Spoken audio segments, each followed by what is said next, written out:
ബാലുചേട്ടൻ നമസ്കാരം. നമസ്കാരം ബാലുചേട്ടാ. ഞാന് ബാലുചേട്ടൻ ഒരു പൊതുപ്രവർത്തകനാണ്. താങ്കളെ ഞാൻ വിളിക്കുന്നത് ദേശാഭിമാനി റോഡിലെ കലൂര് ദേശാഭിമാനി റോഡിലെ സ്ഥിതി ചെയ്യുന്ന ആ ഭാഗത്തുള്ള റെസിഡൻസ് പരിധി താമസിക്കുന്ന ഒരാൾ കൂടിയാണ് താങ്കൾ. അവിടെയാണല്ലോ ഈ AMMA ഓഫീസ്, സിനിമാക്കാരുടെ. ഒരു പൊതുപ്രവർത്തകൻ എന്ന രീതിയിൽ ഇന്ന് ഏറ്റവും കൂടുതൽ ചർച്ച ചെയ്യുന്ന ഒരു വിഷയം ഈ താരങ്ങളുമായൊക്കെ ബന്ധപ്പെട്ടാണ്. ഈ ഓഫീസ് താങ്കൾ ഉൾപ്പെടുന്ന റെസിഡൻസിന്റെ പരിധിയിൽ ഇരിക്കുന്നതിനെ കുറിച്ച് താങ്കൾക്ക് എന്താ പറയാനുള്ളത്? സത്യത്തില് വളരെ മോശമായിട്ടുള്ള ഒരു അവസ്ഥയാണ് ഈ ഓഫീസുമായി ബന്ധപ്പെട്ട് നിലനിൽക്കുന്നത്. പ്രത്യേകിച്ച് ഇന്നൊരു സംവിധായകനും അല്ലെങ്കിൽ അതുപോലെ തന്നെ ഒരു സിനിമാ നടനുമായിട്ടുള്ള സെക്രട്ടറി അടക്കമുള്ളവർ രാജിവെച്ചിരിക്കുന്നു. അതുപോലെ തന്നെ പല നടന്മാരുടെ പേരിൽ സ്ത്രീകൾക്ക് നേരെ ഉണ്ടായിട്ടുള്ള അതിക്രമങ്ങളെ കുറിച്ചുള്ള ആരോപണങ്ങൾ നിത്യേന എന്നോണം പുതിയ പുതിയ പാരാവലി പോലെ പുറത്തു വന്നുകൊണ്ടിരിക്കുന്നു. സത്യത്തിൽ പറഞ്ഞാൽ ഈ ഓഫീസ് ദേശാഭിമാനി റോഡിലെ ജനങ്ങൾക്ക് അല്ലെങ്കിൽ ആ പ്രദേശത്ത് താമസിക്കുന്നവർക്ക് ഇത്രയും സ്ത്രീകളോട് ഒരു അനുകമ്പയില്ലാതെ പെരുമാറുന്ന മനുഷ്യരായിട്ടുള്ളവർ വന്ന് കയറി ഇരിക്കാനും പോകാനുമുള്ള ഒരു സാഹചര്യം ഉണ്ടാക്കാതെ ആ ഓഫീസ് അവിടെ നിന്ന് മാറ്റാൻ തന്നെയാണ് ശ്രമിക്കേണ്ടത് എന്നാണ് ഞാൻ പറയുന്നത്. കാരണം ഇത്ര കണ്ട് ആരോപണങ്ങൾ ഉണ്ടായിട്ടും ഇപ്പൊ കഴിഞ്ഞ കുറച്ച് ദിവസങ്ങളായിട്ട് ഇന്നലെ അവിടേക്ക് ഒരു മാർച്ച് നടക്കുന്നു. അതിനു മുമ്പ് മാർച്ച് ഉണ്ടാവുമെന്ന് പറഞ്ഞ് പോലീസുകാരടക്കമുള്ളവർ അവിടെ വന്ന് നിൽക്കുന്നു. ഇതുമൂലം വൻ ട്രാഫിക് ബ്ലോക്കും മറ്റു കാര്യങ്ങളും ഒക്കെ ഉണ്ടാകുന്നുണ്ട്.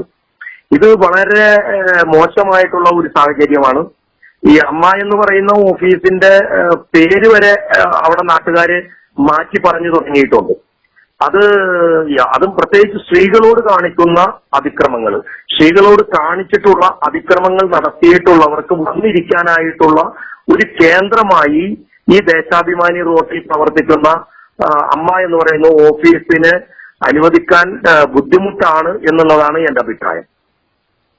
അവിടെ നാട്ടുകാർ വേറെന്തോ കളിയാക്കിയൊക്കെയാണല്ലോ പറയുന്നത്. AMMA ഓഫീസ് അല്ല, വേറെന്തോ ഓഫീസാണെന്നൊക്കെയാണല്ലോ പറയുന്നത്.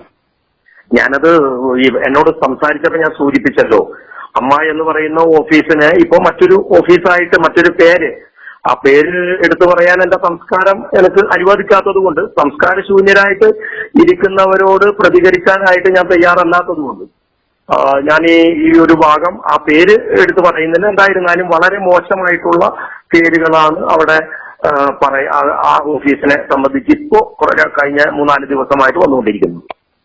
ഇത്തരത്തിൽ പേരുദോഷം കേട്ട ഒരു വിഭാഗം ഈ നമ്മുടെ കേരളത്തിന്റെ സാംസ്കാരിക മണ്ഡലത്തിൽ ഇത്രയധികം പേരുദോഷം ഉണ്ടാക്കി വെച്ച ഒരു കൂട്ടം അംഗങ്ങൾ അവിടെ വന്നു പോകുന്നത് ആ നാട്ടുകാർക്ക് ഒരു അരോചകമായി നിങ്ങൾക്ക് തോന്നുന്നുണ്ടോ? ഇപ്പൊ നടൻ സിദ്ദിഖ് രാജിവെച്ചു.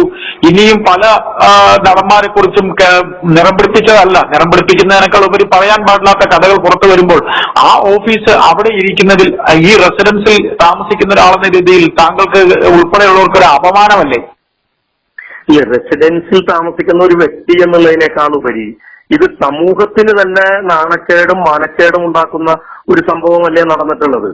ഓരോ സഹോദരിമാർ, ഓരോ പ്രായമായ അമ്മമാര് വന്നിട്ട് ഇവരെയൊക്കെ നമ്മള് വളരെയധികം ആരാധനയോടുകൂടി കണ്ടിട്ടുള്ള ആൾക്കാരുകളെ കുറിച്ചാണ് ഈ മോശമായിട്ടുള്ള തെളിവുകൾ പുറത്തേക്ക് വന്നിട്ടുള്ളത്.